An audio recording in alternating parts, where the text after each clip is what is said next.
Hi, my name is Anna Mika, and I was a recent student in the Reischauer Scholars Program, which is an intensive study of Japan, Japanese history and culture, and the US Japan relationship. As part of the program, we complete an in depth, independent research project on any topic of our choice.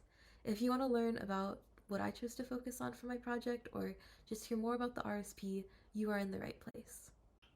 So, when I sat down this spring to think of which direction I wanted to take my research, I kept coming back to just these big overall questions around things like belonging and inclusion and the future of Japan. But at the same time, I was thinking a lot about other, more general, kind of more specific, but still pretty big questions like where is home and how do we kind of think about where home is and how can we balance the dual excitement and anxiety of trying to find a home and a place that is wholly new to us. And I was just thinking a lot about my place in a globalized world, and I just have a lot of curiosity about what happens in places in the world that I have not yet been able to learn about or visit or maybe even know exist yet. So all of that kind of led me to think more about migration in general and the ways migrants navigate society in ways that might be different from the ways that other people navigate society. And I wanted to kind of explore those ideas and get a better sense of the experience of immigrants in Japan beyond just extrapolating what I know about the United States onto Japan or making assumptions. So, this research project was really kind of the perfect opportunity to develop a more nuanced perspective on both the challenges that immigrants face in Japan, but also the significant opportunities and value they have the potential to bring to their communities. So, yeah, all of that was the inspiration.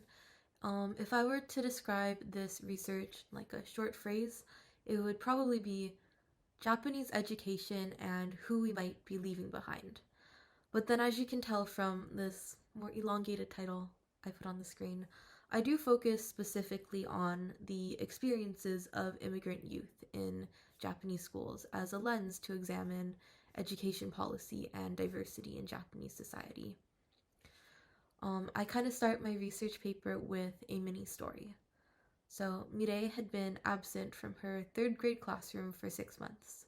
She had moved to Japan with her mother when she was 1 year old, but despite growing up in Japan, she struggled with isolation and feeling disconnected from the culture around her.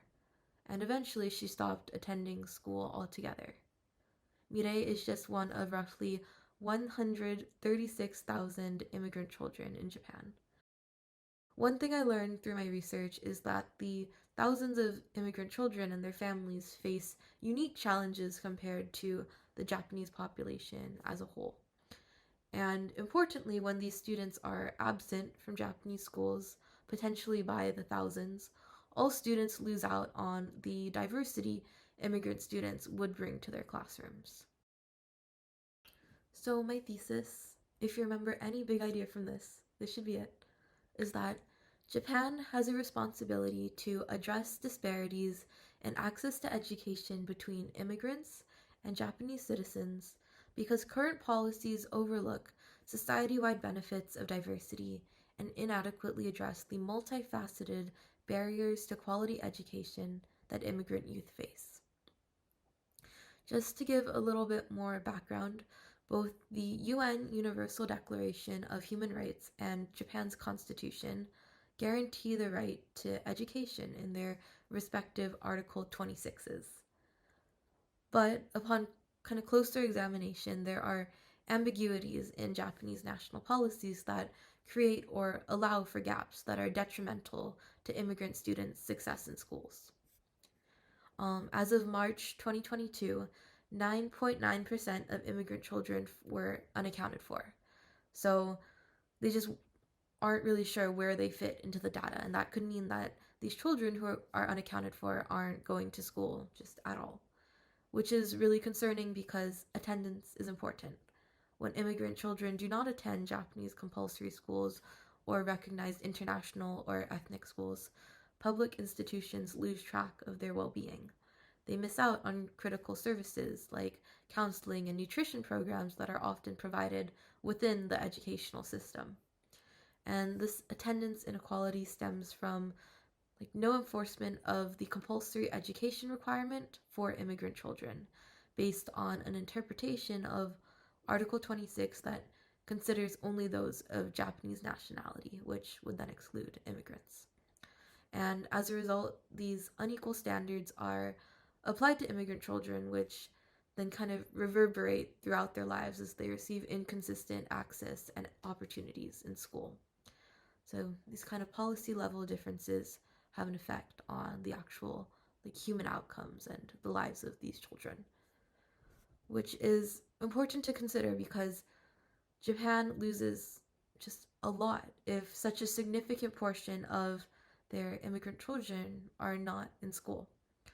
Perhaps most obviously, it loses out on developing the skills of future workers that could fuel economic growth. When students are not in school, they lose the opportunity to develop the skills that could benefit both themselves and their society in the future. Additionally, immigrants are a growing proportion of Japan's population, so not adequately supporting immigrants means missing out on the talents and contributions of a really, really significant portion of the population, and that could be even more pronounced in the future.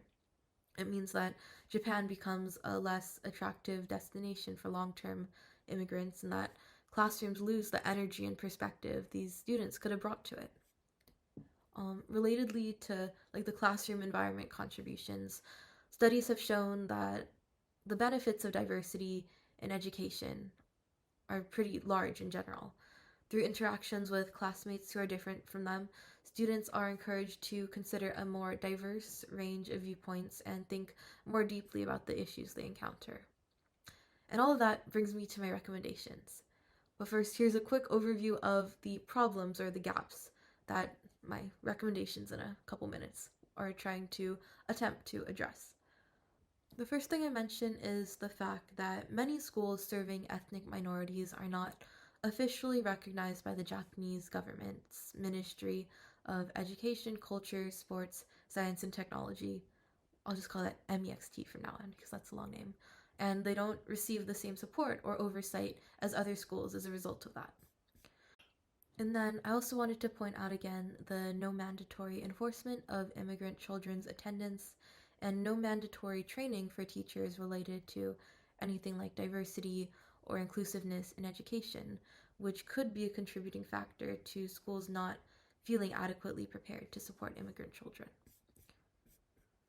So first, I propose that MEXT recognizes all schools serving students within the age ranges of the 9-year compulsory education as schools, like gakko, to ensure that all students receive the same structural support from the government. In my paper, I talk about how there's these other kind of lesser classifications and how that's an indicator of the unequal treatment that these schools serving majority immigrant or ethnic minority populations receive. I also think it's important to enforce compulsory education requirements for all children, including immigrant students. They should be able to continue to choose whether a public school, an ethnic or international school, or another choice would be best for them, but I do think that equal treatment under the interpretation of the law is really important. There should not be an arbitrary distinction based on citizenship status for who is expected to be in school and who is not.